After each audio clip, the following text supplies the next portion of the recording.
Bonjour et bienvenue à la 87e diffusion de 5e dimension. Depuis notre plus jeune âge, on nous apprend qu'il faut des millions d'années pour que les fossiles se transforment en pétrole, que le nucléaire est dangereux et que le mercure est nocif pour la santé. Dans un extrait de sa vidéo, Rock Soccer, le créateur du magazine Top Secret, nous démontre, preuve à la pluie, qu'il n'en est rien. Vous trouverez le lien de ces vidéos dans la description. Aujourd'hui, le pétrole est un des piliers les plus importants de leur système de domination diabolique. Mais ce qui est fascinant avec le pétrole, c'est qu'il y en a toujours. On nous explique que les moteurs sont beaucoup plus économiques, qu'on a découvert de nouvelles nappes, que les techniques de forage ont connu d'énormes progrès. Certes, mais les consommateurs chinois et indiens sont massivement arrivés sur le marché. Cela représente tout de même des milliards d'individus. Et curieusement, l'évolution de l'offre a toujours suivi la courbe exponentielle de la demande. Aujourd'hui, la production de pétrole est supérieure à 100 millions de barils jour. C'est magique de la part d'une énergie fossile se développant sur des dizaines et centaines de millions d'années et dont on nous dit depuis toujours que le stock est limité. L'énergie fossile, la belle affaire. Dès qu'on me parle de fossiles, j'ai tous mes warnings qui se mettent à clignoter. Vous vous souvenez, je vous ai dit lors d'un précédent épisode qu'il n'y avait pas forcément besoin de millions d'années pour transformer de la matière organique en pierre. Il suffit en effet que les conditions soient propices à la minéralisation. Voici justement un article de vulgarisation scientifique paru dans Science Post le 11 février 2020 et qui vient confirmer cette hypothèse de la plus curieuse et triviale des manières. Le journaliste scientifique nous apprend qu'une fosse d'aisance a été retrouvée à Londres. Cette fosse aurait été utilisée par les Londoniens entre le XIVe et le XVIe siècle. Jusque-là, rien de très exceptionnel. Le journaliste souligne l'intérêt de ce genre de découvertes qui peuvent contenir de nombreux indices sur les régimes alimentaires et la santé de celles et ceux qui les utilisaient. S'ensuit alors la description des objets découverts, peignes en os utilisés pour éliminer les poux et même le squelette d'un chien. Encore une fois, rien que des objets usuels qu'on aurait jetés là pour s'en débarrasser. Mais entre deux éléments fuse une information qui paraît anodine, mais que j'ai relevée aussitôt. Les chercheurs ont ensuite passé un mois entier à étudier les environs. Et plus ils creusaient, plus ils s'enfonçaient. Les anciennes matières fécales s'étaient transformées en pierre, explique-t-il. Fermez les guillemets. On voit donc bien que si les conditions sont réunies, la matière organique ne met pas des millions d'années à se fossiliser. Ici, il est prouvé que quelques siècles suffisent. Mais vous allez voir que le processus de fossilisation peut se faire encore beaucoup plus rapidement. J'ai trouvé en effet un autre témoignage sur un forum canadien qui va dans le sens d'une fossilisation express accomplie sous des conditions particulières. Eric Hamilton décrit son examen d'un tronc d'arbre pétrifié en Alberta, au Canada. Donc je cite: « La pièce était en silice, claire, pure à l'intérieur. Elle était recouverte d'une croûte opaque, plus rugueuse de sable partiellement fondu. L'arbre dont la souche était pétrifiée était vivant il y a 5 ans. Après que l'arbre ait été abattu pour accueillir l'emprise d'une nouvelle ligne de transport d'électricité, une rupture accidentelle a permis au fil haute tension, sous tension, d'entrer en contact avec plusieurs souches d'arbres encore dans le sol. Le courant a été coupé quelques heures après la pause. Toutes les racines des arbres qui ont touché le fil cassé ont été fossilisées. » De toute évidence, on peut constater que les extrêmes d'électricité peuvent donc métamorphoser rapidement la matière. Enfin, une autre revue de vulgarisation scientifique à destination des étudiants nous parle, cette fois carrément, de fossiles produits en un éclair. L'article raconte l'histoire d'un jeune homme, David Martil, passionné de fossiles qui s'est demandé comment des poissons fossiles pouvaient présenter des organes internes fossilisés en parfait état de conservation, alors que le processus de minéralisation était censé s'être produit sur une période de 100 millions d'années. Je cite le passage de l'article. « Alors que Martil regardait ces poissons fossiles, il réalisa que les animaux devaient s'être transformés en pierre très rapidement. Sinon, leurs tripes et leurs branchies auraient pourri et auraient disparu. Martil était déterminé à résoudre ce mystère. Bon, toujours aussi passionné à la fin de ses études, David devient paléontologue à l'université de Portsmouth en Angleterre et il continue d'étudier les fossiles. Et il fait aussi des expériences sur la putréfaction animale, toujours pour essayer de comprendre le phénomène. Martil a découvert que certaines caractéristiques des branchies disparaissaient quelques heures après la mort d'un poisson. Cela l'a conduit à une conclusion incroyable. Le processus de fossilisation ne prenait probablement que quelques heures, et pas plus de quelques jours. Finalement, un ami de Martil, Derek Prince, paléontologue à l'université de Yale, a entrepris de découvrir la recette pour pétrifier un animal. L'expérience de Derek consistait à laisser pourrir des centaines de minuscules crevettes mortes dans des bêchers en verre. La plupart des crevettes se sont transformées en bouillie puante. Mais, de temps en temps, noyé au fond de cette boue en décomposition, un tout petit morceau de crevette se durcissait avec des minéraux. Souvent, ces cellules individuelles étaient préservées, tout comme Martil l'avait vu pour ses poissons fossiles. D'autres scientifiques se sont joints à leurs recherches jusqu'à la découverte d'une espèce de bactérie particulièrement propice à la transformation quasi instantanée des animaux en fossiles. Et l'article d'ajouter une chose importante, je cite, « C'est une espèce de bactérie que nous pouvons cultiver en laboratoire. » Tout cela me fait penser à la fausse d'aisance dont j'ai parlé plus haut.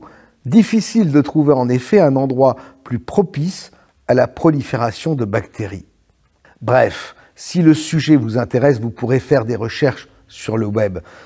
L'essentiel, à mes yeux, c'est de comprendre et d'accepter l'idée que la fossilisation ne demande pas nécessairement des millions d'années comme le prétend le dogme scientifique. Je vous rappelle que cette fossilisation a été souvent un des arguments qu'on a objecté à ma fameuse théorie des cycles de 1000 ans. Ainsi, avec des bonnes bactéries pour faire le job, on peut obtenir ce résultat en quelques heures. Mais je reviens au sujet de tout à l'heure, qu'en est-il du pétrole ? On connaît parfaitement le mécanisme de formation du pétrole. Je ne vais pas vous faire un cours là-dessus, rassurez-vous. Mais voici quand même les conditions requises pour sa production. 1. Une forte productivité de matière organique, car le pétrole va dériver de la décomposition de matière animale ou végétale. Il faut que cette décomposition soit concentrée et qu'elle ne soit pas complète. Des molécules organiques sous forme de grandes chaînes carbonées doivent subsister. Ces sédiments doivent se retrouver enfouis sous terre, c'est-à-dire ils doivent mariner en milieu fermé, autrement dit dans un milieu dépourvu d'oxygène. Les côtes océaniques, mais aussi les anciennes forêts tropicales, sont des sites privilégiés pour la formation du pétrole à l'état naturel. Deuxième condition, une forte présence de micro-organismes, plancton, sédiments charriés par les fleuves, ou champignons et bactéries, qui, nous l'avons vu, jouent un rôle essentiel dans la formation du pétrole. Si le mécanisme est bien connu des scientifiques, malheureusement, la plupart d'entre eux n'envisagent pas ce processus autrement que dans des conditions naturelles, considérant que, de toute façon, la transformation ne peut s'opérer qu'à travers des millions d'années. C'est une terrible erreur. S'ils avaient la curiosité de reproduire ces conditions en laboratoire, ils se rendraient compte qu'ils peuvent reproduire du pétrole avec n'importe quelle matière organique, détritus, épluchures de pommes de terre, gazon, et cela en quelques heures. Vous ne me croyez pas, le procédé est pourtant simple. Vous avez certainement oublié l'allemand Kolb, qui pouvait déjà produire du pétrole par électrolyse en 1849. En 2011, Grégoire Kaplan s'en souvenait encore avec son carburant K, produit à partir de n'importe quel déchet végétal. Comme il le reconnaît lui-même, je cite, « Je n'ai rien inventé, j'ai simplement mis bout à bout 3 procédés qui figurent dans tous les bons livres de chimie depuis plus d'1 siècle. » Mais vous l'avez sans doute oublié lui aussi. Pourtant, avec son procédé, 4 kilos d'herbes sèches donnaient 1 kilo d'or noir en moins d'1 semaine. Vous imaginez les tonnes de pétrole que nous pourrions produire juste en récupérant le gazon chez les particuliers? Seulement, voilà, pour nos élites, entre tondre le gazon et tondre le mouton, le choix a été fait. Qui se souvient de l'iroline et la solution de Prudhomme-Oudry concernant un pétrole artificiel produit dès 1920. Vous pouvez lire cet article du magazine L'Illustration, daté de 1927, en faisant pause sur la vidéo, article disponible sur l'incontournable site Quantum de Jean et Bernadette Suarez, que je salue ici chaleureusement. En 1927, les enjeux autour du pétrole étaient déjà les mêmes qu'aujourd'hui. Menace d'une possible pénurie, dépendance aux pays pétroliers et pression des firmes puissantes jalouses de leur monopole. C'est toujours la même histoire, tout est dit, rien n'est caché. Vous ne vous souvenez sans doute pas non plus du pétrole inépuisable, écologique et bon marché développé dès les années 50 par le docteur Jean Legré, lui aussi un scientifique, éminent médecin spécialiste de la microbiologie chargé de conférences à la chaire de bactériologie à la faculté de médecine de Paris de 1935 à 1937. En 1936, il est envoyé en mission en Espagne par la SDN, l'équivalent de l'ONU à l'époque, pour étudier les moyens de prévention des maladies infectieuses. Sur sa fiche Wikipédia, qui s'étend en long et en large, sur sa carrière médicale remarquable, une seule ligne, curieusement, à propos de ses recherches sur le pétrole. Wikipédia nous apprend que, révoqué par le gouvernement de Vichy en 1941, il est chargé de cours à la faculté de médecine d'Alger et travaille parallèlement, j'apprécie beaucoup le parallèlement, sur la fabrication d'hydrocarbures à partir de bactéries anaérobies du sol. L'encyclopédie en ligne n'en dit pas plus.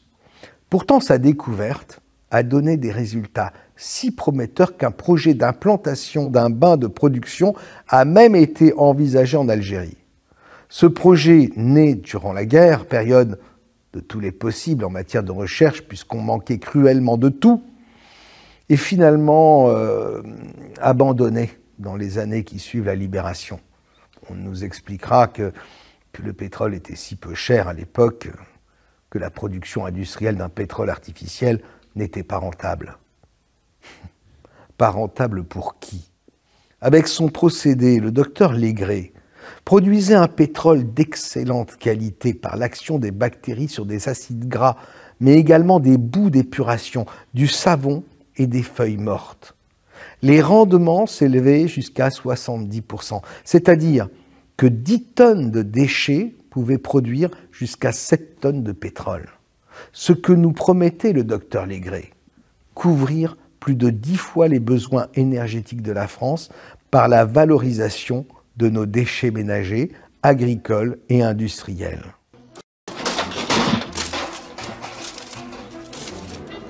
Attendez un peu, qu'est-ce que vous faites, Doc? Je fais le plein. Allez, allez, monte, qu'est-ce que tu attends? Non, Doc, je viens d'arriver, Jennifer est là, alors on va faire un tour dans le 4x4. Elle n'a qu'à l'emmener.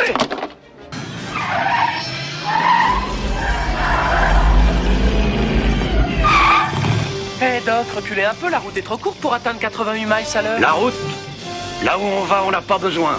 de route. Une malédiction semble s'abattre à chaque fois qu'il est question de fabriquer du pétrole. Cette malédiction, c'est une politique de confiscation généralisée des énergies par les puissances industrielles et financières, avec la complicité des États qui y trouvent leur compte par le biais d'une surtaxation. Face aux manipulations des puissances de l'ombre, à chaque fois qu'une nation renonce à ses droits fondamentaux, que ce soit à son autonomie énergétique ou aux libertés publiques, qui par compromis, les instances politiques, qui par intérêt, les corps de métier, qui par peur, le peuple, il est presque impossible de faire marche arrière. C'est pourquoi je vous le dis, les populations doivent faire très attention lorsqu'elles acceptent d'abandonner même une fraction infime de leur liberté pour un peu plus de sécurité. Car cette liberté ne revient jamais. Il ne faut donc pas prendre ces choses-là à la légère. Vous êtes prévenus. Bref, il ne reste plus rien de toute cette période bouillonnante où des scientifiques bricoleurs un peu naïfs aussi pouvaient encore espérer travailler librement à l'amélioration de la vie de leurs contemporains. Plus rien? Pas tout à fait. Un mot hérité de la seconde partie du XIXe siècle, c'est-à-dire du début de l'exploitation du pétrole, qui était alors essentiellement destiné aux lampes, trahit encore l'époque bénie des grandes découvertes au niveau de l'énergie. En effet, on appelle aujourd'hui encore les grandes compagnies pétrolières des producteurs de pétrole. Ce n'est pas une erreur de vocabulaire, ce n'est pas en raison non plus de ce qu'il se passe dans les raffineries. Les raffineries transforment le pétrole en différents produits dérivés, mais ne le produisent pas. Ce mot producteur vient du temps où les premiers chercheurs et inventeurs, des chimistes et des biologistes souvent, ont découvert comment reproduire à grande échelle le processus de formation du pétrole. L'industrie de l'or noir était alors une petite industrie. Le premier puits de forage date de 1859. Auparavant, on allait chercher encore le pétrole au fond des mines. Il y avait donc encore de la place pour tout le monde. C'est ainsi que ces inventeurs sont devenus des petits producteurs au sens propre du terme. Avec l'essor du monde industriel et l'émergence de l'industrie automobile, les banques et les grandes sociétés ont finalement mis tout le monde d'accord. Elles ont racheté les brevets et se sont mis à exploiter d'une part les gisements existants à l'état naturel et à développer d'autre part la production du pétrole à grande échelle en fracturant les sols, par exemple, pour déverser dans les cavités souterraines les ingrédients de la soupe primaire. Cette production se concentrait dans des zones isolées en raison des nuisances, mais aussi du précieux secret de fabrication qu'il fallait préserver. Un secret qui tomberait bientôt dans l'oubli et dont la mémoire collective n'a gardé que l'expression en usage « producteur de pétrole ». Dès les années 60, le mensonge du pétrole s'est industrialisé lui aussi, et vous n'avez plus jamais entendu parler de ses inventeurs. D'une génération à l'autre, il est fou de voir comment se perd la mémoire. On nous montre toujours des images de raffinerie ou de forage, mais vous comprenez à présent que ce n'est que la partie visible du décor. La véritable production du pétrole qui suit miraculeusement depuis 50 ans l'augmentation rapide et exponentielle de la demande se passe dans les coulisses. Le pétrole s'autoproduit en quelques heures pourvu qu'on l'alimente correctement de déchets organiques. C'est en fait une énergie illimitée. Les bactéries se reproduisent à l'infini de sorte qu'un gisement de pétrole, une fois amorcé et convenablement nourri, ne s'épuisera jamais. La seule pénurie vient des producteurs eux-mêmes quand ils décident de faire grimper les prix. Ceux qui veulent en apprendre davantage sur le sujet peuvent étudier également la théorie du pétrole abiotique, une théorie longtemps défendue par certains scientifiques et qui est en lien avec tout ce que je viens d'exposer. Des exemples comme celui du docteur Legré, il en existe beaucoup, mais il faut savoir s'arrêter. En conclusion, je dirais que la pénurie du pétrole, c'est un peu comme l'exploration de la Lune. Plus on s'approche de la date fatidique, plus la date recule. Et croyez-moi, si le pétrole disparaît un jour, c'est que les industriels auront trouvé autre chose à nous vendre, encore plus rentable pour eux. Dernière petite précision pour clore ce sujet, je ne suis pas en train de vous dire que le pétrole c'est merveilleux, c'est idéal. Je suis conscient de la pollution que les hydrocarbures génèrent sur la planète. Je suis juste en train de vous expliquer comment fonctionne le système qui nous maintient en esclavage.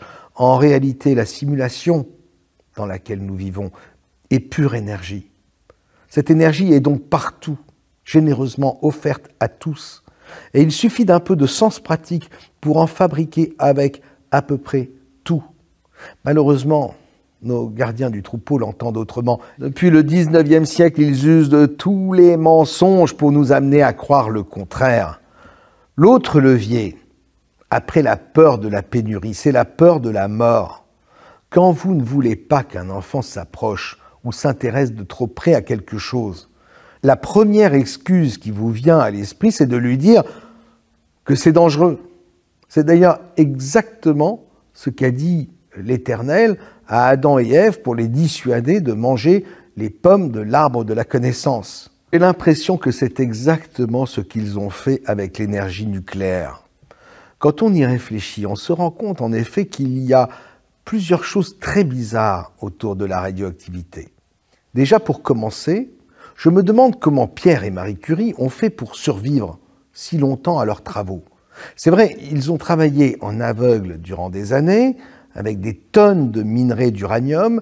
Ils ont fait énormément d'expériences, manipulé toutes sortes de matières radioactives, sans protection aucune, sans avoir la plus petite idée des dangers qui les menaçaient, et les limites à ne pas dépasser. Et en dehors de quelques petites malheureuses brûlures, ils n'ont jamais eu aucun problème.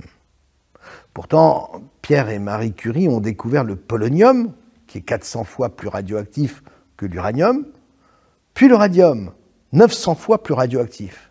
On aurait pu s'attendre à ce qu'un jour, à force d'expérimenter tout azimut, Pierre Curie boive une fiole de radium pour tester et avale la rasade de trop ou qu'il inhale malencontreusement du polonium qui est très toxique. Eh bien non, il est mort au bout de 11 ans d'expérience alors qu'il traversait la rue en courant comme un jeune homme.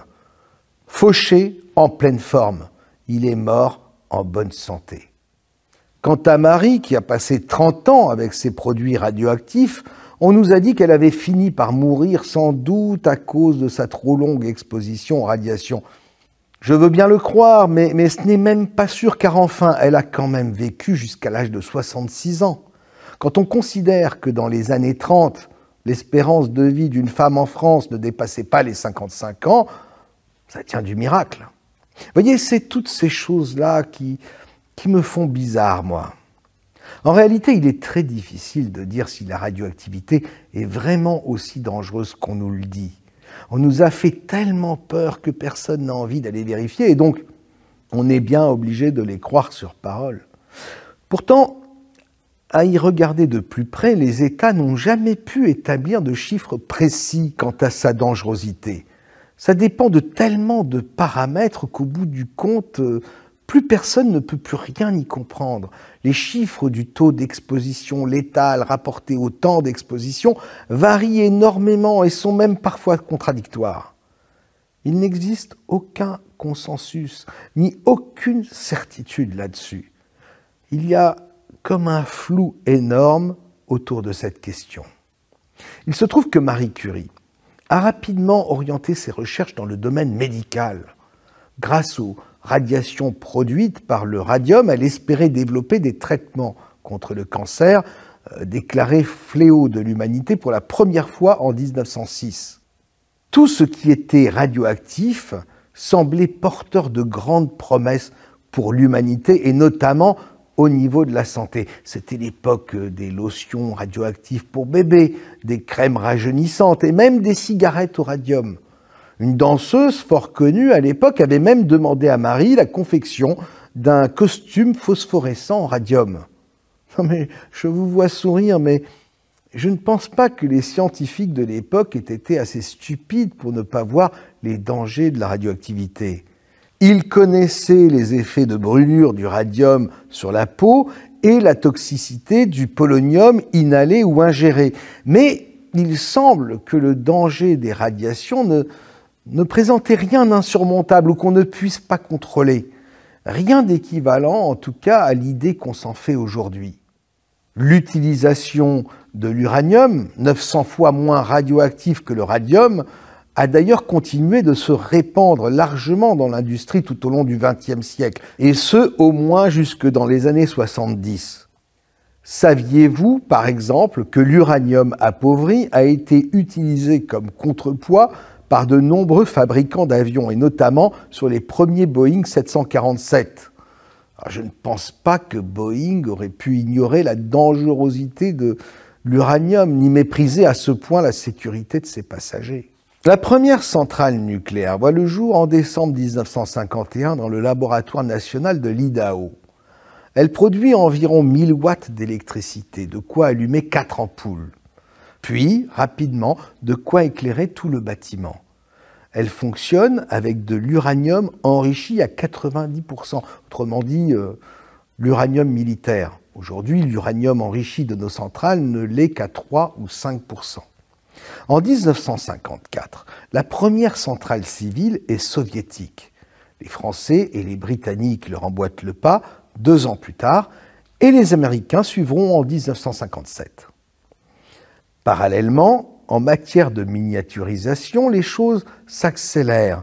On parle de plus en plus de réacteurs individuels pour alimenter les maisons. À la fin des années 50, les premiers prototypes de voitures à moteur nucléaire sont présentés au public dans les motoramas, des grands shows itinérants organisés par General Motors. Le 18 janvier 1958, l'Astral du constructeur Studebaker est présenté au Southpen Art Center. Il n'est pas du tout question à l'époque de radiation mortelle ni d'aucun danger qui pourrait stopper l'élan des constructeurs automobiles, alors qu'un véhicule est par nature sujet aux collisions. Alors, que s'est-il passé? Que reste-t-il de toute cette effervescence des années 50? Apparemment, et là, ce n'est qu'une hypothèse, mais je pense que les producteurs de pétrole et l'industrie nucléaire se sont partagés un marché. Les moteurs nucléaires ont été tout à coup réservés aux seuls militaires pour leurs sous-marins, leurs porte-avions, pourtant sujets à la casse sur les théâtres d'opération, tandis que les civils ont dû se contenter de l'électricité des centrales imposantes et des bons vieux moteurs au pétrole. Pour réussir ce rétro-pédalage, il a fallu amorcer un virage à 180 degrés et insuffler en douceur l'idée que la radioactivité était très dangereuse. Cette peur était d'autant plus facile à implanter qu'elle surfait sur celle de la bomba. C'est ainsi que l'on vit apparaître sur les écrans à l'époque le personnage de Godzilla, monstre né des mutations génétiques résultant d'Hiroshima et Nagasaki. Finalement, les ingénieurs et ouvriers qui travaillaient depuis les années 50 sur les premières centrales ont vu débarquer des hommes en combinaison blanche et masque intégral, compteur Gégère en main. Ces hommes en blanc sortis de nulle part leur ont dit de tout arrêter immédiatement, et à la stupéfaction générale des travailleurs du nucléaire, ils ont expliqué à quel point l'uranium était dangereux et qu'une simple exposition à la radioactivité suffisait pour causer la mort. Stupéfaction, incompréhension, car les ouvriers et les cadres qui avaient participé à l'installation des premières centrales se souvenaient d'un temps pas si lointain où ils formaient une chaîne humaine et se passaient les barres d'uranium de main en main jusqu'à la piscine. Les plus crédules ont fini par paniquer, leur sang s'est glacé dans leurs veines, ils se voyaient déjà morts. Mais les années passant, d'autres ont fini par comprendre l'entourloupe. Je sais, vous n'êtes pas obligé de me croire, mais peut-être allez-vous croire Galen Windsor. I'm pleased to have as our guest Mr. Galen Windsor from Richland, Washington.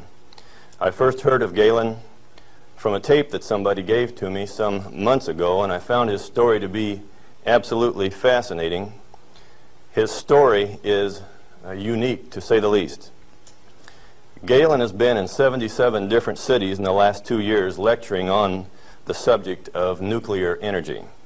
The majority of his life, the last 35 years, he spent processing plutonium from nuclear reactor sites.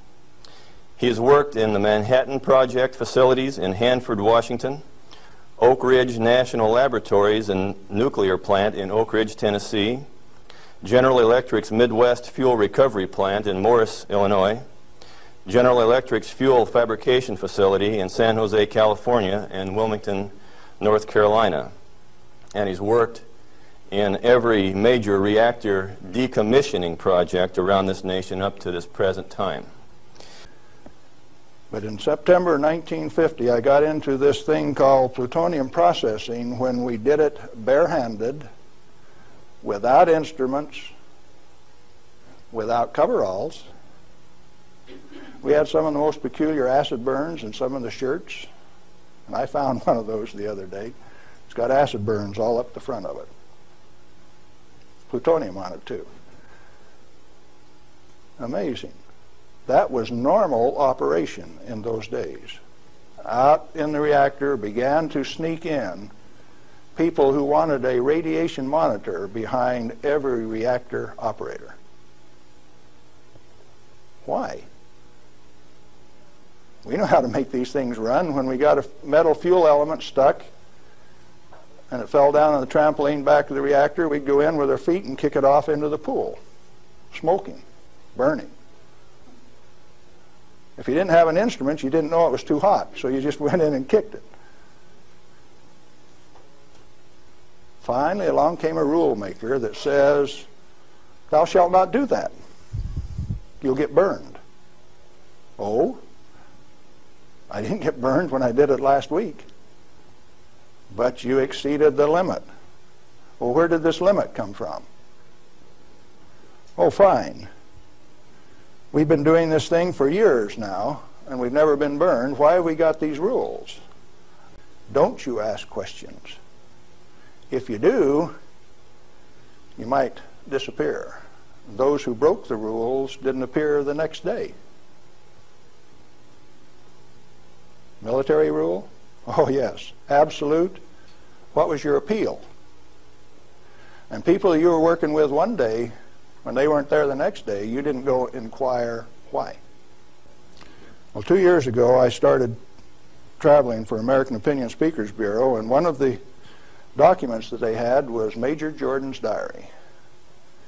A story of shipping the technology and the material that was developed at Hanford in 1944 directly to Russia on U.S. Air Force planes out through Great Falls, Montana, Fairbanks, Alaska, under the auspices of one Harry Hopkins,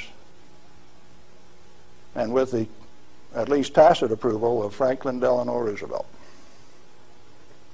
Now what are you going to do? That thing that we had been doing and feeling so good about had been shared at no expense with Russia. Now in this plant is a beautiful pool.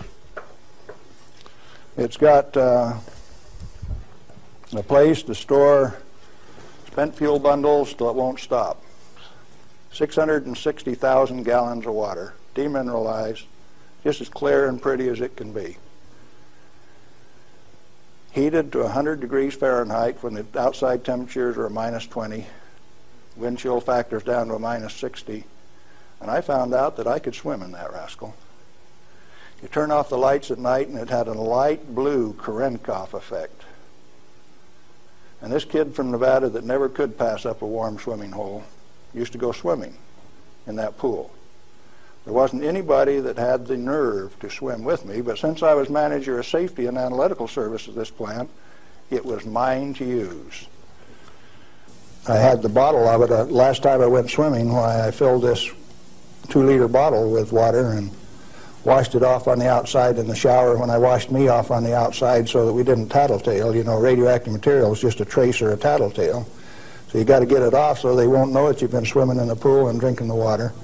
So I took this bottle in and set it on my desk. And who would suspect that the manager of safety and analytical service had a bottle of spent fuel pool water sitting on his desk, and he drank a glass of it every day. Alpha comes from uranium. Okay, radioactive material. You pour it out in the hand, and that's radioactive contamination. Is it radioactive? Yeah, it is. Very radioactive. Now, decontamination is nothing but scooping it back up and putting it into the bottle. I just now decontaminated my hand. No, I didn't do such a good job. Not good at all. Is it still radioactive? Yeah, that's called residual radioactivity.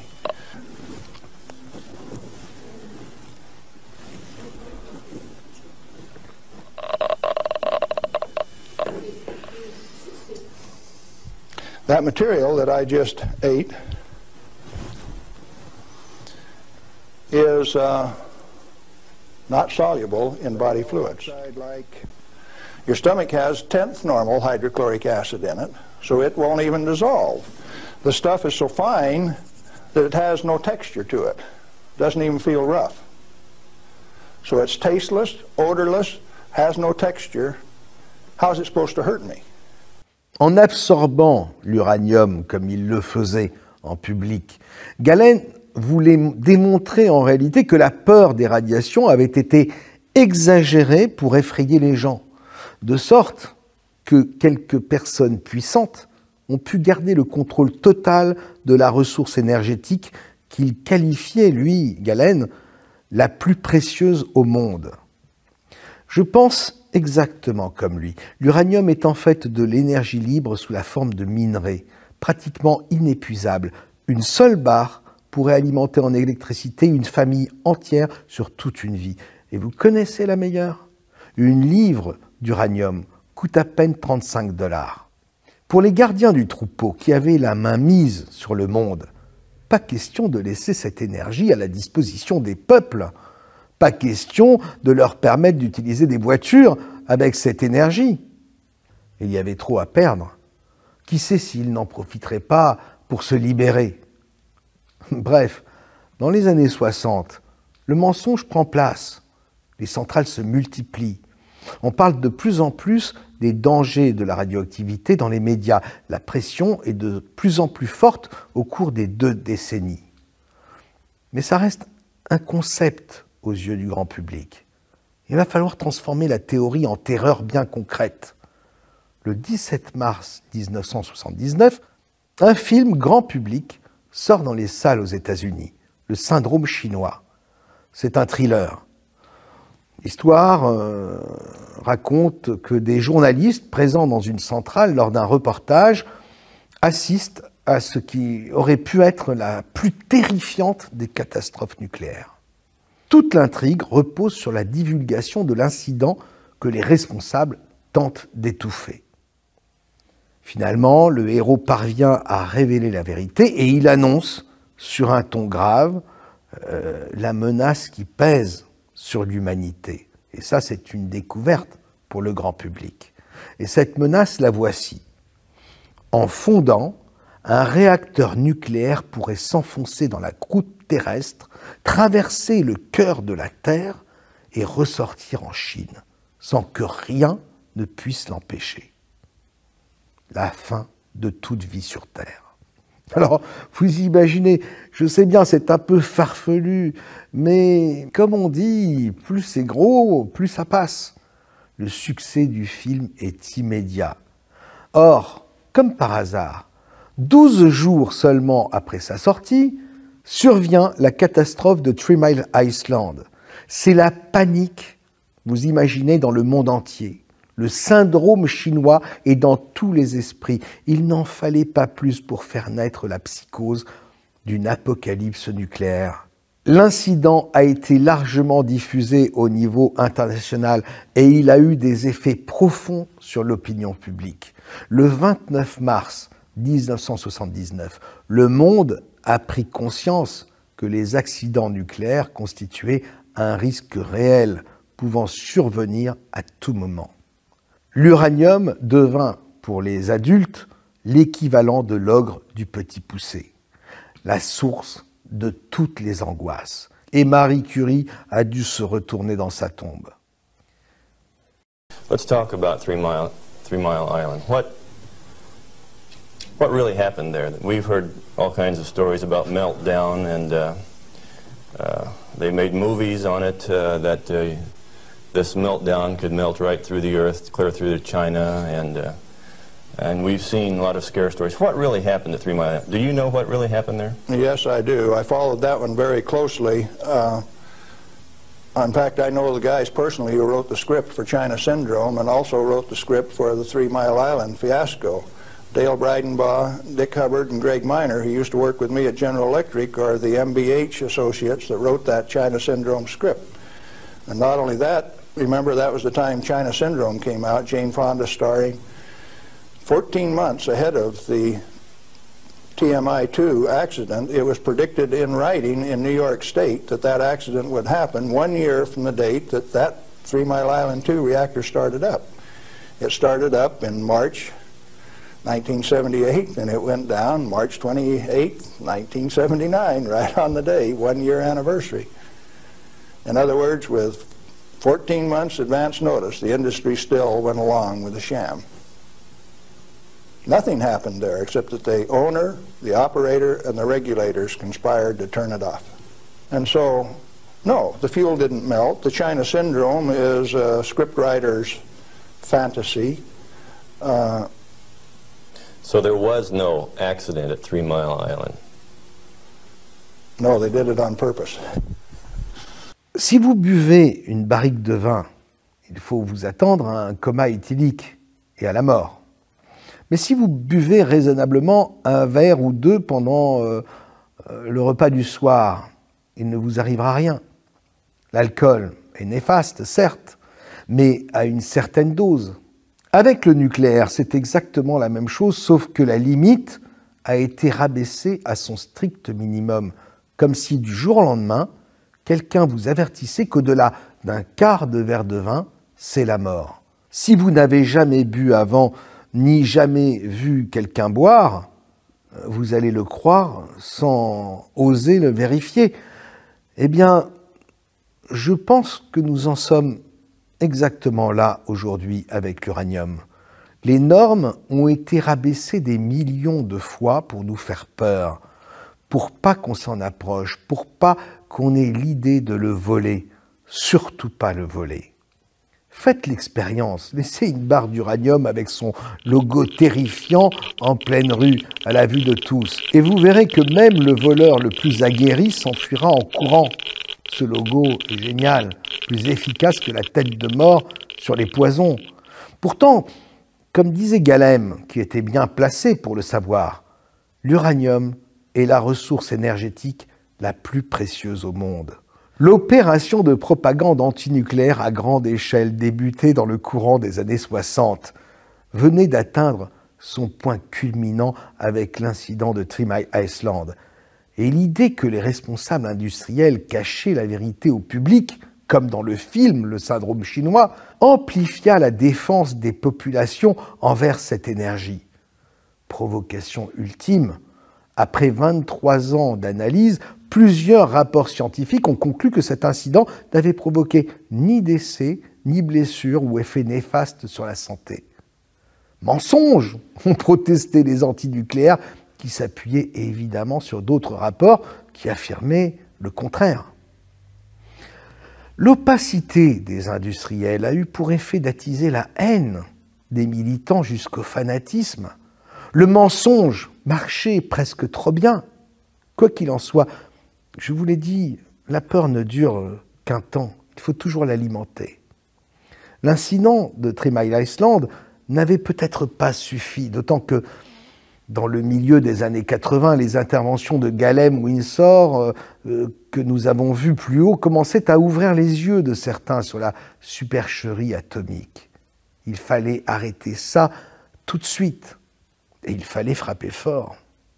En 1986, c'est la catastrophe de Tchernobyl. Cet accident nucléaire majeur avec la fusion du cœur du réacteur numéro 4 allait traumatiser le monde. L'explosion a provoqué la libération d'importantes quantités d'éléments radioactifs dans l'atmosphère, provoquant sur le très long terme une très large contamination de l'environnement. Plus de 200 000 personnes ont été définitivement évacuées.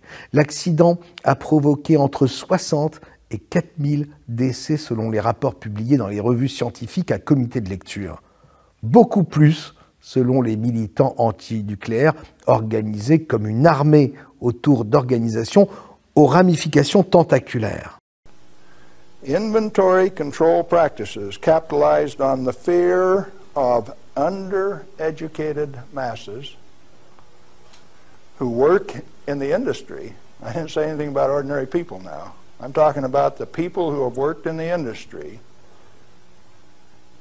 and those who cast stones from without. The Ralph Naders, the Jane Fondas.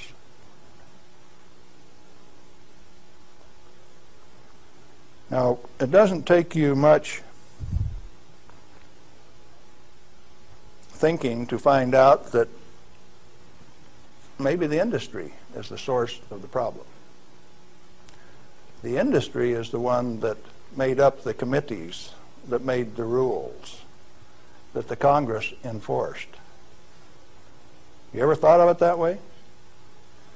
On a dit que la construction de la centrale avait été réalisée sans respecter les normes en vigueur. Mais ça, moi j'ai envie de dire que c'est une généralité qui touche presque toute l'industrie nucléaire. N'oubliez pas que les autres réacteurs de la centrale de Tchernobyl ont continué de fonctionner jusqu'en décembre 2000. Pensez-vous vraiment que ces autres réacteurs respectaient mieux les normes de construction en vigueur? Et d'ailleurs, je me mets à la place des industriels.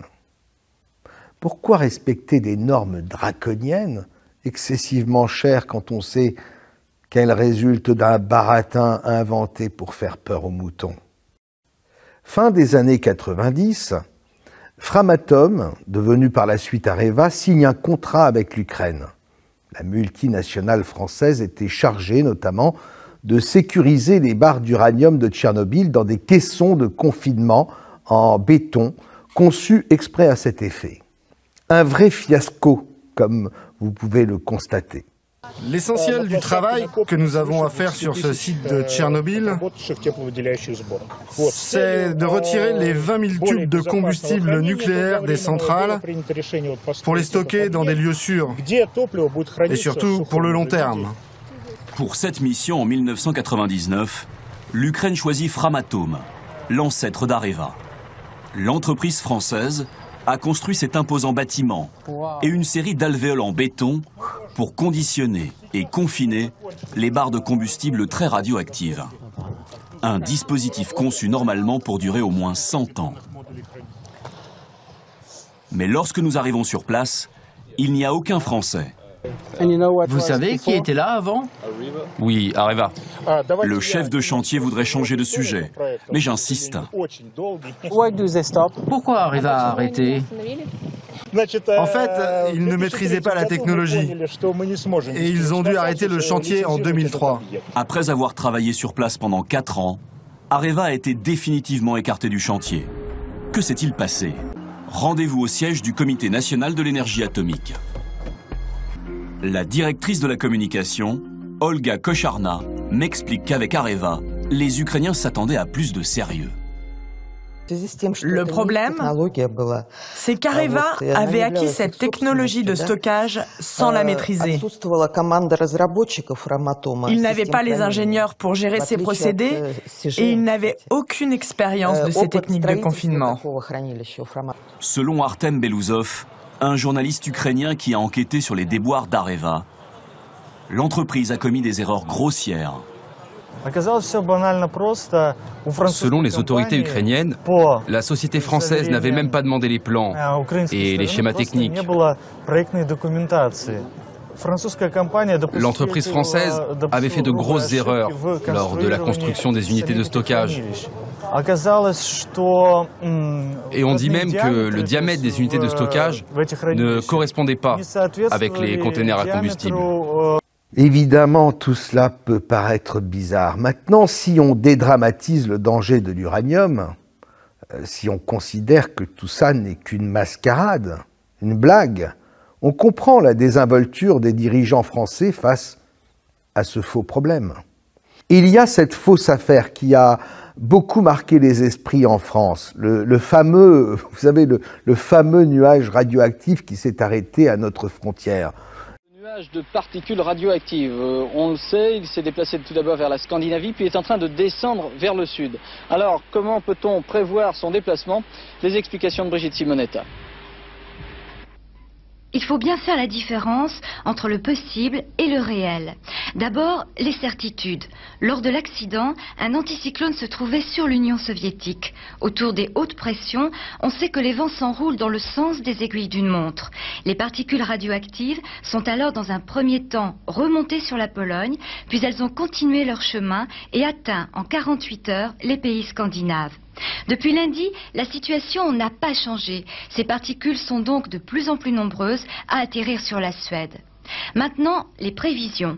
Une dépression a pris place sur la Sardaigne. Là, les vents tournent dans le sens inverse des aiguilles d'une montre. Si l'émission radioactive persistait, tout laisse à penser que cette poussière, aspirée depuis l'Ukraine, serait renvoyée vers l'Italie, la Yougoslavie et l'Autriche. En France, l'anticyclone des Açores s'est développé. La météo affirme qu'il restera jusqu'à vendredi prochain suffisamment puissant pour offrir une véritable barrière de protection. Il bloque en effet toutes les perturbations venant de l'Est. Énorme mensonge, là encore, un immense scandale. Mais une fois de plus, si on regarde la radioactivité différemment, les autorités françaises, très impliquées dans le nucléaire et donc très au courant du secret, pouvaient-elles faire autrement? Le gouvernement ne pouvait pas dire aux Français que le nuage radioactif ne représentait aucun risque, puisque justement toute la politique énergétique française privilégiait ces centrales immenses au détriment des centrales individuelles. Un choix qui se justifiait au regard des dangers du nucléaire. Il ne pouvait pas non plus reconnaître la contamination du sol français, puisque la France étant un pays essentiellement agricole, cela aurait mis en péril toute l'économie du secteur. La seule solution acceptable finalement, c'était de mentir. Le nuage n'est pas passé chez nous, circuler, il n'y a rien à voir. Alors vous allez me dire, oui mais qu'est-ce que tu fais, Roch, de la recrudescence des cancers de la thyroïde observés à travers le pays? Vous allez voir, j'ai réponse à tout. Figurez-vous qu'à cette recrudescence observée correspond une autre courbe, celle des progrès effectués au même moment dans le dépistage de cette maladie. Tchernobyl, en fait, c'est le grand méchant loup dont on menace les enfants quand ils ne sont pas sages. On peut tout lui mettre sur le dos. Et régulièrement, le souvenir de ce cauchemar se rappelle à nous. Jusqu'en 2016, nous avons vécu, souvenez-vous, sous la menace de l'effondrement du dôme de fortune coulé par les liquidateurs. Il était, on s'en souvient, comme rongé de l'intérieur par la radioactivité qui s'échappait de plus en plus dans l'atmosphère. Mais en réalité, si on y réfléchit bien, l'usure du premier dôme est tout à fait naturelle au bout de 30 ans. La radioactivité n'a rien à voir là-dedans. Idem pour la ville de Pripyat, qui était avant l'accident la ville modèle du système communiste au temps des soviétiques. 35 ans plus tard, la ville fantôme est totalement en ruine. En voyant les images, on pense que tout est dû à l'enfer radioactif. Il n'en est rien. Abandonnez n'importe quelle ville pendant 35 ans, sans aucun entretien, sans travaux de réfection, et vous obtiendrez exactement le même résultat. Pripyat est aujourd'hui la Pompéi de l'Union soviétique, et à coup sûr, elle deviendra un jour un haut lieu du tourisme post-apocalyptique.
Il n'empêche, la communauté internationale a lancé un chantier digne de Pharaon.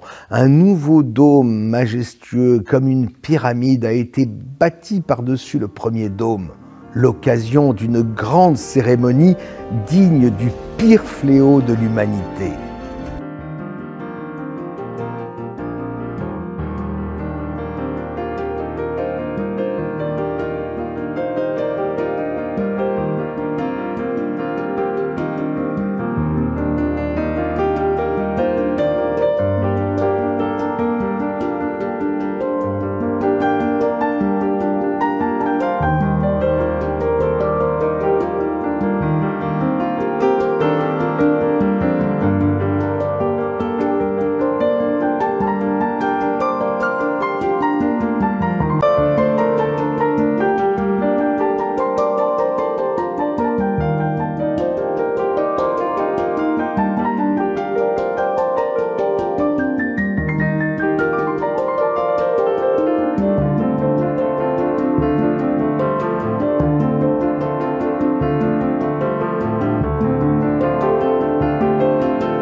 On se croyait enfin sorti d'affaire en 2016, mais non.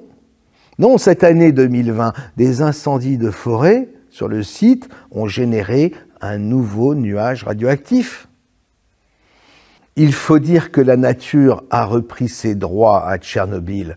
La forêt luxuriante gagne du terrain sur le béton et les arbres splendides, rayonnants de bonne santé, se dressent en plein cœur de la ville de Pripyat.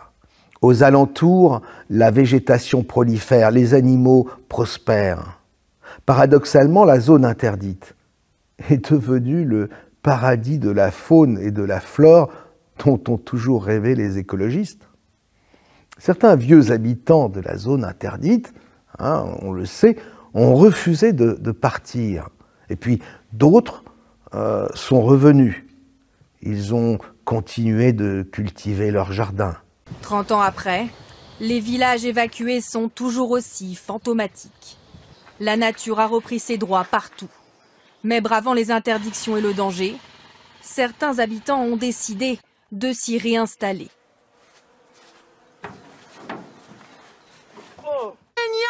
Mais il n'y a pas de radiation, je n'ai pas peur.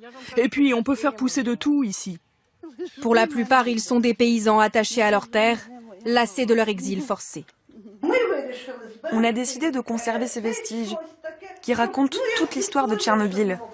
On espère que les gens vont revenir ici pour vivre sur cette terre. 300 000 personnes ont dû quitter ces zones interdites où reposent encore sous terre des milliers de tonnes de déchets radioactifs. On les voyait de temps en temps à la télévision, ces pauvres vieux ravinés, ces paysans tous souriants.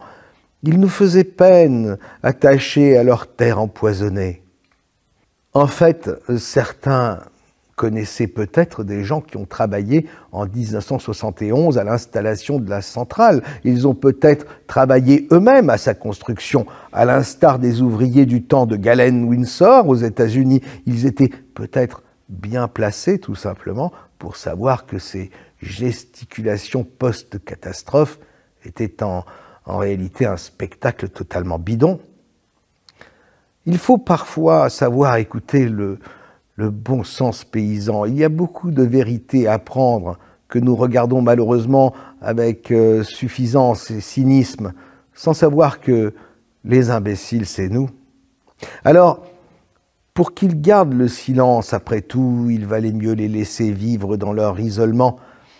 Et ils ont continué à manger les légumes irradiés de leur potager et les fruits contaminés de leur verger, à vivre de leur bétail empoisonné, comme ils le faisaient depuis toujours.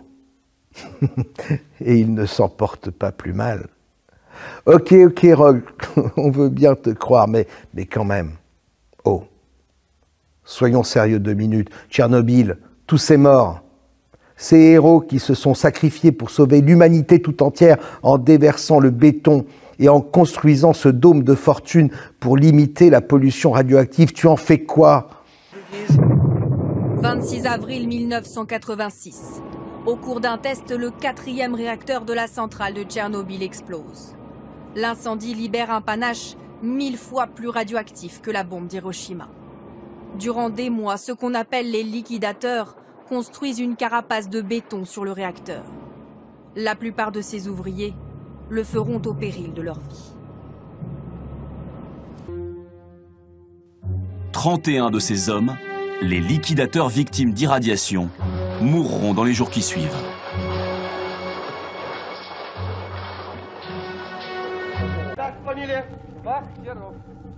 Так, подойдите сюда. Значит, сейчас поднимайтесь вот по этой лестнице. Поднимайтесь по ней. Вдоль этого здания, бегом по крыше. До угла здания. Один набрасывает, двое носит. Когда прибежали сюда на участок, начинаете считать до 90. 1, 2, 3, 4, до 90. Как только 90, бросаете инструмент и бегом назад. Вопросы? Так.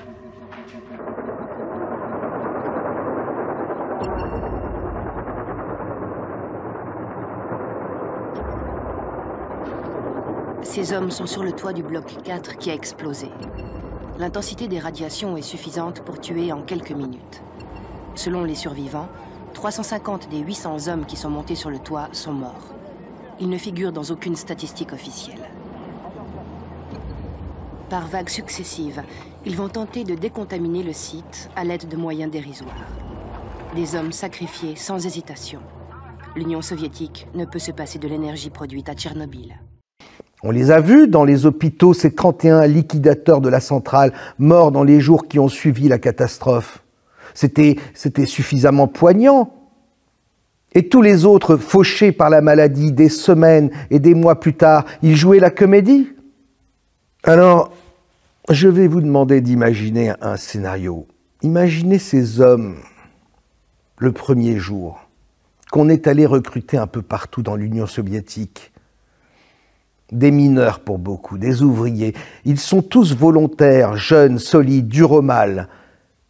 Ils doivent s'approcher avec leurs outils, leurs chariots de ciment, au plus près du réacteur qui est une fournaise. Imaginez la chaleur, imaginez la peur, car ils se précipitent vers l'enfer nucléaire en fusion avec des protections dérisoires. Et ils savent, parce qu'on leur a dit, qu'ils ne peuvent rester sur place au-delà de quelques secondes, sous peine de mort. Ils courent sans arrêt, repartent, reviennent et charrient ainsi des tonnes de béton. C'est une course contre la montre, une course de relais jusqu'à épuisement. À la fin de la journée, les compteurs Geiger s'affolent.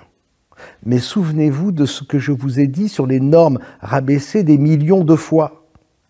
Il n'empêche, ces hommes sont épuisés, complètement vidés. Ils sont à bout de nerfs, ils ont très peur, ils n'ont plus de force. Mettez-vous à leur place. On vous a passé sous des douches de décontamination et on a incinéré vos vêtements. Vous êtes enfermés dans des salles hermétiques, pire que des pestiférés atteints du Covid. Et les seuls hommes qui vous visitent sont habillés en scaphandrier. Vous mettez le malaise qui vous gagne sur les efforts accomplis, les courses, le stress de cette journée infernale, ou sur le dos de la radioactivité qui fait si peur à tout le monde. Supposons que Tchernobyl soit une opération d'ingénierie sociale, comme je l'envisage, destinée à flanquer définitivement la trouille et empêcher quiconque de s'intéresser au nucléaire comme d'une énergie qui devrait être mise à disposition de tous. On organise alors dans la centrale de Tchernobyl un exercice de routine pour le personnel et on s'arrange pour saboter l'exercice de façon à ce que les choses tournent mal. Ceux qui sont à l'instigation de cette opération veulent faire un exemple, il leur faut des morts. Bien sûr, il y a les morts provoquées par l'explosion, mais trop peu, ça ne leur suffit pas, ce genre de mort se rencontre dans toutes les catastrophes industrielles. La radioactivité doit horrifier le monde. Il faut donc sacrifier les héros. Sous couvert de les soigner, on leur donne des médicaments qui en réalité les affaiblissent, puis les empoisonnent. Les médecins l'ignorent. Ils n'ont pas la possibilité de connaître la composition des pilules expérimentales qu'on leur donne et qu'ils administrent à leurs patients. Tout le monde tombe rapidement malade. Selon les doses, certains mourront le lendemain, d'autres tiendront la semaine, d'autres encore pourront survivre 2 ans, etc. Quant aux malformations et handicaps de certains bébés nés après la catastrophe, l'opération prévoit un suivi médical des anciens habitants de Pripyat. Les femmes enceintes seront particulièrement suivies durant leur grossesse. Une médication spéciale administrée à certaines d'entre elles suffira à convaincre la communauté internationale de l'horreur des radiations et de la dangerosité de l'uranium. Ajoutez quelques photos de moutons à 3 pattes, quelques photos d'arbres décharnés et plus personne ne voudra s'approcher de ce no man's land nucléaire. Pourtant, aujourd'hui à Kiev, la capitale d'Ukraine située à moins de 100 km de la centrale, il n'y a pas de problème de radioactivité, pas de mutation génétique, pas d'espérance de vie en chute libre par rapport aux pays voisins. Mais il n'en reste pas moins que la population née avant l'accident vit comme si elle avait déjà traversé la fin du monde. Le traumatisme du peuple ukrainien ne s'effacera jamais. Tout va dans le sens de ce que je vous dis. Souvenez-vous des rejets radioactifs de la Kojima à La Hague. On retrouvait dans la Manche jusqu'à 3500 fois les taux naturels de radioactivité. À La Hague, l'association antinucléaire accuse la Kojima de rejets radioactifs. La crise dure pendant des mois. La dernière fois où cette conduite est encore sortie de l'eau, il y avait jusqu'à 3500 fois la radioactivité naturelle sur cette plage. Face à Greenpeace, le patron de l'entreprise publique ne lâche rien. Et les 360 kilos d'uranium accidentellement rejetés par la Socatrie en 2006. les 30 mètres cubes d'effluents uranifères déversés sur le sol et les fuites radioactives dans les centrales qu'on découvre toujours avec retard quand on les découvre et qu'on ne compte plus tellement c'est devenu banal. Vous voulez d'autres exemples ? Ce n'est pas ça qui manque. Les torches et les médailles des JO de Tokyo fabriquées avec l'aluminium irradié de Fukushima. La grande distribution avec les fruits qui sont systématiquement irradiés avant d'être mis sur le marché. Et les milliers d'essais d'armes atomiques sur Terre comme dans la haute atmosphère. Où est passée la pollution ? Depuis le temps, les gens devraient tomber comme des mouches dans les rues. Ah, c'est une pollution radioactive éphémère. Et toutes ces centrales nucléaires implantées dans des pays à fort danger sismique, le Japon, la Turquie par exemple, même en France, les centrales sont majoritairement installées dans les régions les plus exposées. Le projet d'ITER de la fusion nucléaire de Cadarache, près d'Aix-en-Provence, a été construit à quelques centaines de mètres d'une faille sismique de première importance. Ils font exprès ou quoi? Non, c'est juste que la peur de l'uranium est une arnaque, un canular.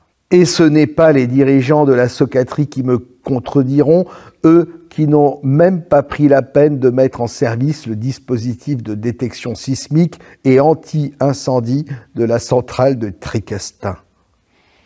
Pendant ce temps, les vieilles centrales, tellement vétustes, continuent de tourner au mépris des dangers mortels qui pèsent soi-disant sur les populations. Que penser aussi de ces images terrifiantes de ces missiles atomiques à l'abandon après l'effondrement de l'URSS, en train de rouiller dans leurs silos? Que penser de cette flotte de sous-marins nucléaires aux plaies béantes par lesquelles suintaient les combustibles radioactifs qui se déversaient dans le port de Mourmansk? Aujourd'hui, comme par miracle, plus rien. La communauté internationale se réjouit. Il a fallu 40 ans d'efforts pour nettoyer Mourmansk. Je me demande vraiment comment un tel nettoyage est possible. Lorsque le mal est fait avec la radioactivité, on nous a toujours dit que la pollution radioactive perdurait sur des milliers d'années. De deux choses l'une. Soit on nous ment sur le nettoyage, soit on nous a menti à propos de la pollution censée s'étendre sur des milliers d'années. En tout cas, les deux affirmations ne peuvent pas coexister dans la même réalité. On se souvient, enfin, des tonnes de déchets radioactifs jetés dans l'océan Atlantique, la mer du Nord, la mer Baltique. L'océan était devenu une vraie poubelle radioactive. Je me souviens encore de ces documentaires des années 60. On voyait dans ces documentaires des bateaux jetant par-dessus bord des dizaines de milliers de bidons remplis de déchets nucléaires. C'était l'horreur. De quoi faire des cauchemars pendant des nuits entières. L'annonce d'une apocalypse inévitable qui allait tous nous rattraper. Mais là encore, rien. On continue de pêcher dans la mer Baltique, de se baigner, et le temps passe et tout semble oublié. Personne ne kiffe à l'idée de faire du camping à l'ombre d'une centrale, c'est sûr. Cependant, à la lumière de tout ce qui vient d'être dit, on comprend mieux pourquoi nos centrales sont si peu protégées, vu l'extrême dangerosité prétendue de l'uranium. Une armada de militaires, de policiers et de gendarmes devrait être présente pour sécuriser la place. Au lieu de ça, les drones se baladent, les militants écologiques peuvent y passer le week-end pour y pratiquer l'escalade sans jamais être stoppés. Si on s'en tient aux théories officielles, tous les comportements que je viens d'énumérer sont totalement irresponsables. Ça n'a aucun sens. Même pour un politique, même pour un industriel, il y a quand même des limites à l'incompétence, à l'incurie et à la cupidité. La vérité est forcément ailleurs. De toute évidence, le danger de l'uranium est un leurre, un repoussoir pour maintenir les peuples en esclavage. Et leur mensonge a tellement bien pris qu'au moment du fameux nuage de Tchernobyl, les autorités françaises, à l'image d'un professeur Pierre Pellerin, pris à leur propre piège, ne savaient plus comment rassurer les Français. À 10 becquerels par mètre cube d'air, et maintenant c'est redescendu à moins de 2,5 becquerels par mètre cube ce matin. Il s'agit d'une radioactivité qui est notable, qui est mesurable, mais qui ne présente aucun inconvénient sur le plan de la santé publique. Seulement, on a fait tellement de catastrophisme sur le plan du nucléaire qu'on risque de déclencher des paniques. Pourquoi EDF n'a jamais tenu compte dans ses factures d'électricité du coût exorbitant que représenterait à l'avenir le démantèlement de ces centrales? C'est un peu ballot, non? Sauf à penser que les dirigeants savaient déjà à l'époque que ce démantèlement ne coûterait rien et qu'il serait toujours temps de s'en occuper plus tard, à un moment où l'attention des moutons serait occupée par une autre peur. L'accumulation des mensonges en contradiction avec les faits conduit toujours à des incohérences, et les incohérences à des impasses. Une petite parenthèse, puisque je parle ici de moutons. Au commencement, les écologistes dont les mouvements étaient encore embryonnaires étaient classés parmi les moutons récalcitrants. L'ufologie épousait d'ailleurs entièrement la cause écologique. Dès les années 50, le contacté Georges Adamski avait reçu des messages très explicites de condamnation de l'arme atomique. Si, en se politisant, les écologistes ont fini par se ranger du côté des moutons dociles, côté moutons récalcitrants, la propagande antinucléaire n'en a pas moins perduré à travers le mouvement New Age. Et pas seulement. Les observations d'OVNI régulières au-dessus des centrales et bases militaires nucléaires, notamment en France, au-dessus du plateau d'Albion, ont contribué à répandre l'idée que le nucléaire inquiétait même les extraterrestres. Une façon de donner un bel os à ronger aux moutons récalcitrants pour qu'indirectement, ils ne puissent pas douter de la réalité de la menace atomique. Moutons dociles, moutons récalcitrants, dans le canevas des mensonges enchevêtrés, une fois de plus, tous les moutons sont tombés dans le piège. Alors, oui, cette lutte organisée par les mouvements antinucléaires a été très rude, très violente. Il y a eu des morts, des disparitions mystérieuses et des assassinats. J'en suis bien conscient. Je sais que ce que je dis peut choquer une fois de plus certains de mes amis les plus proches qui ont mené ce combat à l'époque et qui ont pris des risques pour leur vie. Certains ont souffert dans leur chair et dans leur âme la perte de leurs amis dans ce combat. Je n'ai jamais osé leur dire de vive voix ce que je vous explique aujourd'hui. Comment leur dire qu'ils ont été les dupes et les instruments d'ancrage d'un absolu mensonge qui a servi à maintenir les peuples en esclavage. Qu'ils réfléchissent à ce passé douloureux vécu parfois dans la clandestinité et qu'ils se posent la question: comment ancrer un mensonge aussi important dans nos consciences sans aller jusqu'au bout de ce mensonge et même au-delà de tout ce qui peut être admis? Souvenez-vous des résistants sacrifiés en 1944 pour leurrer les Allemands et leur faire croire au mensonge du débarquement dans le Nord. Eh bien, nous en étions là à l'époque avec le nucléaire. L'opinion publique pense avec raison que l'industrie ment sur le danger de l'uranium en minimisant celui-ci. Elle a menti, en effet.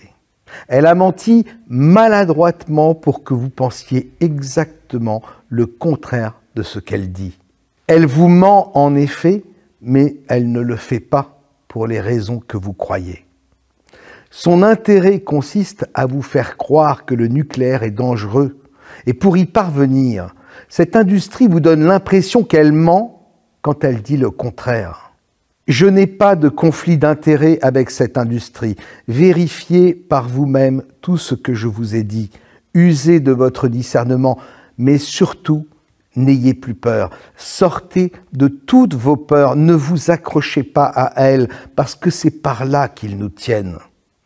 Je vais vous épargner l'énergie solaire et le système des éoliennes qui, en termes de mensonges, battent tous les records.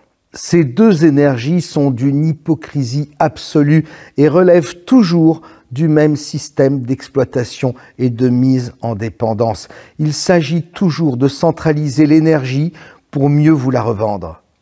Les éoliennes sont le jackpot assuré des grands consortiums qui voient là l'occasion de vous tondre plus fort. Quant au solaire, même sur le toit de votre maison, vous devez d'abord revendre l'énergie au réseau. Dites-moi pourquoi vos panneaux n'alimentent pas directement votre foyer. Vous êtes placé une fois de plus dans la situation de grands enfants irresponsables et à qui on peut fermer le robinet à tout instant. Je vais vous donner maintenant une autre piste de compréhension du système. Je vais vous parler du mercure. Le mercure a été massivement utilisé dans l'histoire et notamment dans l'industrie au XIXe siècle.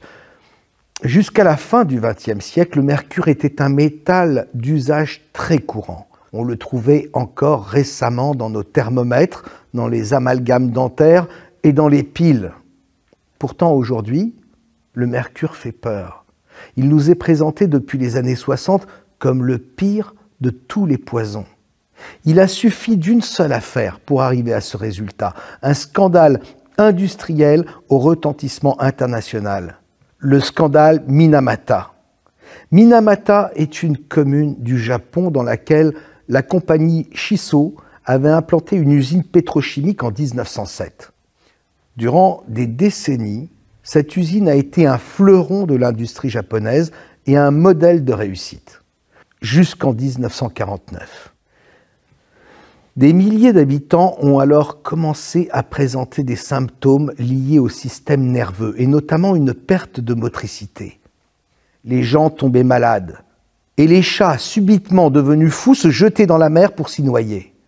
On compta près de 900 décès de 1949 à 1965.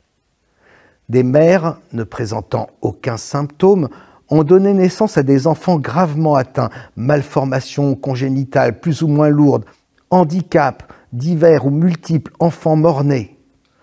En 1959, le docteur Osokawa, employé de la firme Shiso, acquit la certitude, à la suite d'expériences qu'il mena sur plusieurs centaines de chats, que les phénomènes observés étaient liés à la pollution par le mercure. L'enquête révéla la responsabilité de l'usine qui avait rejeté dans la baie 400 tonnes de mercure. Je vous raconte tout ça parce qu'il me semble que beaucoup de choses ne tiennent pas dans cette histoire. Par exemple, pourquoi les gens ne sont-ils pas tombés malades plus tôt, alors que les rejets massifs ont commencé dès les années 30 ?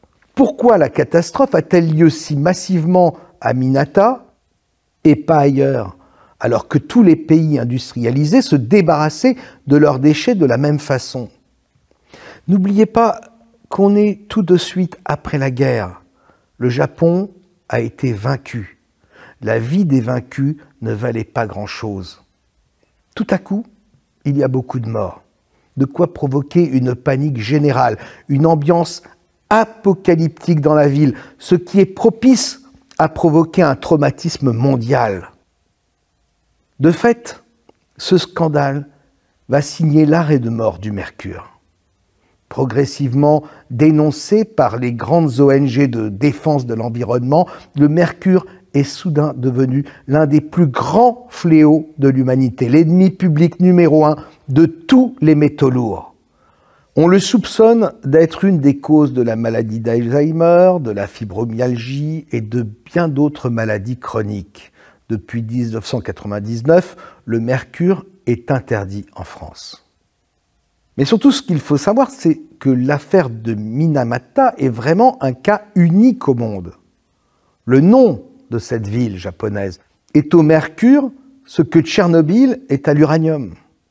Lorsqu'on se documente sur le mercure, il n'est plus question aujourd'hui que de toxicité, d'intoxication, de pollution et de législation toujours plus contraignante pour l'interdire partout dans le monde.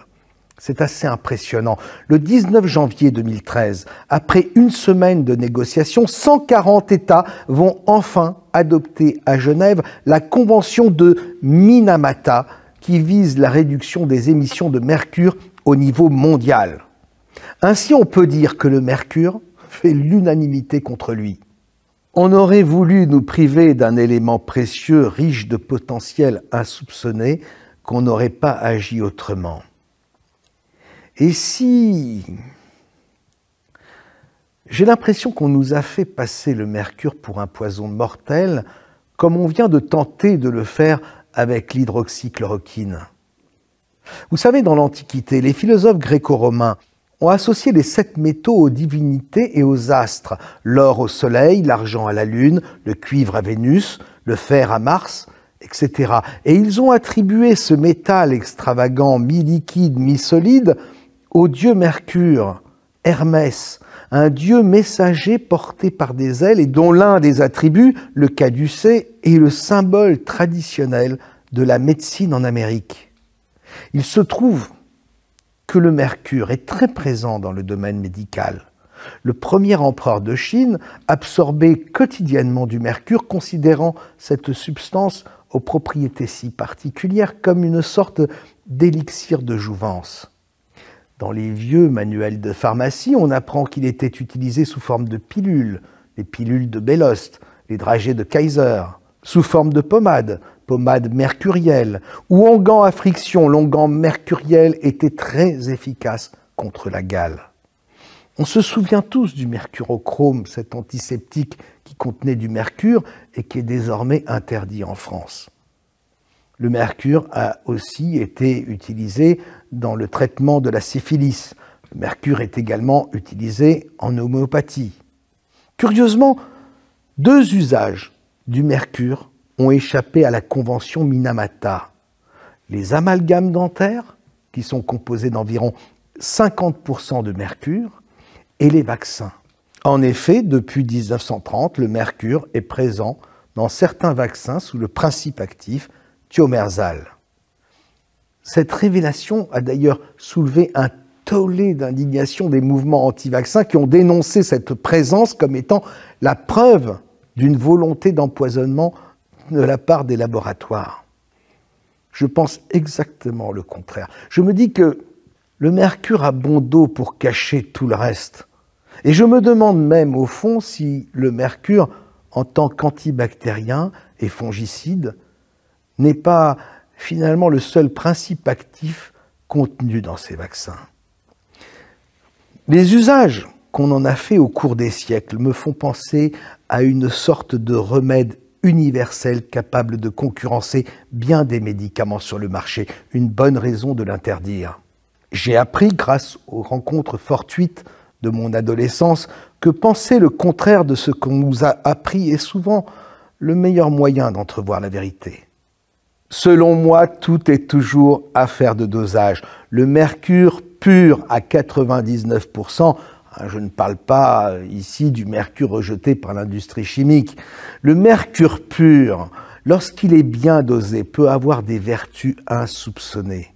Ce pestiféré de la science me fait penser aux anciennes semences désormais interdites, à certaines plantes médicinales qui ont connu le même sort, et à un tas d'autres choses qui relevaient des bonnes vieilles recettes de grand-mère et qui ne nous sont plus accessibles. Comme si nos élites faisaient à chaque fois le choix de favoriser ce qui est mauvais et cher pour l'humanité et d'interdire ce qui est bon et économique. Bref, je me suis longtemps demandé où était l'embrouille avec le mercure, jusqu'à ce que je tombe sur cette vidéo.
Le mercure, pourrait-il ne pas être finalement le poison qu'on prétend?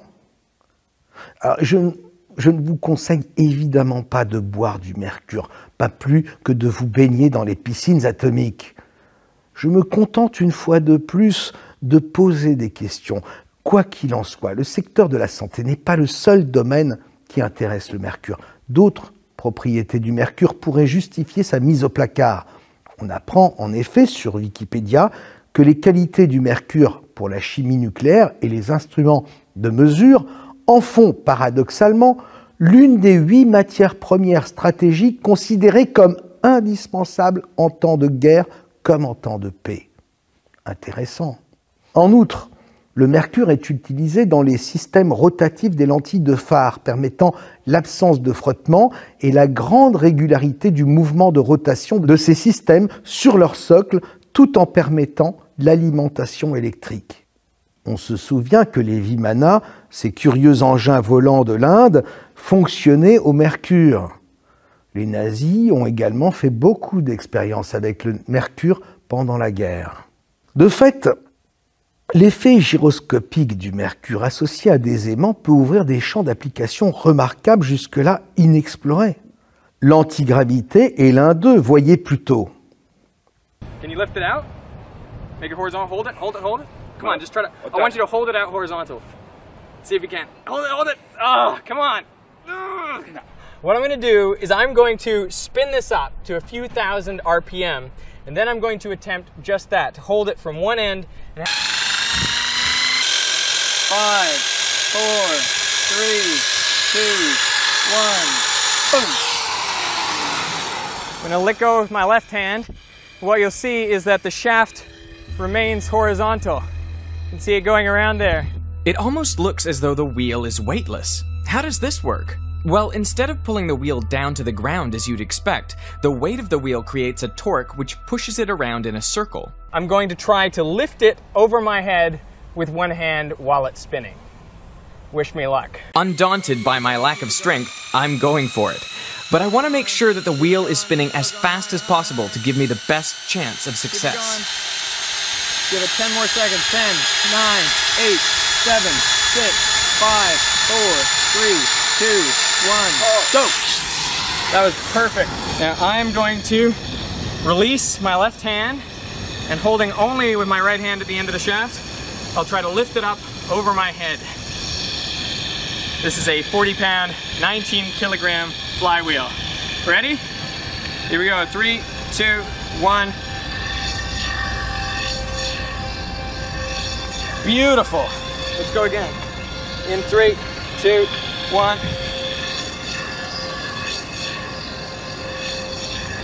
Yeah. When you're lifting, it feels light. Yeah. Shouldn't. I know. Honestly, I have lifted it up with one hand when it's not spinning. Yeah. And it feels really hard to lift it up, like it's a big effort. Yeah. But with this, when it's spinning, it honestly felt like it was just wanting to go up by itself. Yes. In this mesmerizing physics demonstration, we are able to see the electromagnetic force in motion. At the base, there's a large ferrite ring magnet. An aluminium anodized copper bowl is connected with a wire to a direct current pole. At the center of the bowl, a brass bolt and a smaller conductive cup are electrically insulated from the container and wired to another pole of direct current. 1 kilo of mercury is poured into the container and the circuit is introduced to a 2-volt direct current.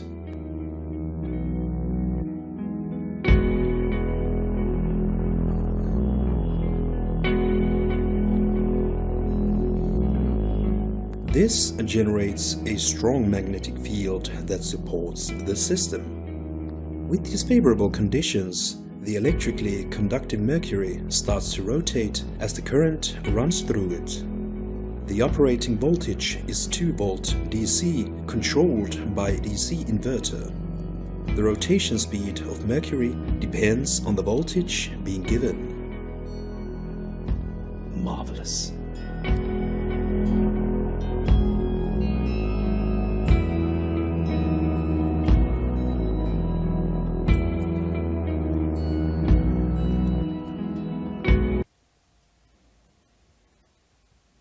Après la Seconde Guerre mondiale, les gardiens du troupeau ont-ils découvert un usage du mercure que nous devons absolument ignorer? Ce métal entre deux mondes n'est-il pas une des clés de notre liberté en matière de déplacement et d'énergie, raison pour laquelle on nous l'aurait interdit? Hermès, Mercure, est représenté avec des ailes à ses pieds. Il était le messager des dieux du fait de sa faculté de se déplacer partout, très rapidement, d'un monde à l'autre. De même, son caducée est surplombé de deux ailes déployées. Y a-t-il un message codé derrière tout cela? Allez, je m'arrête avec le mercure. Mon but avec cet exemple était juste de bien vous faire comprendre comment marche le monde.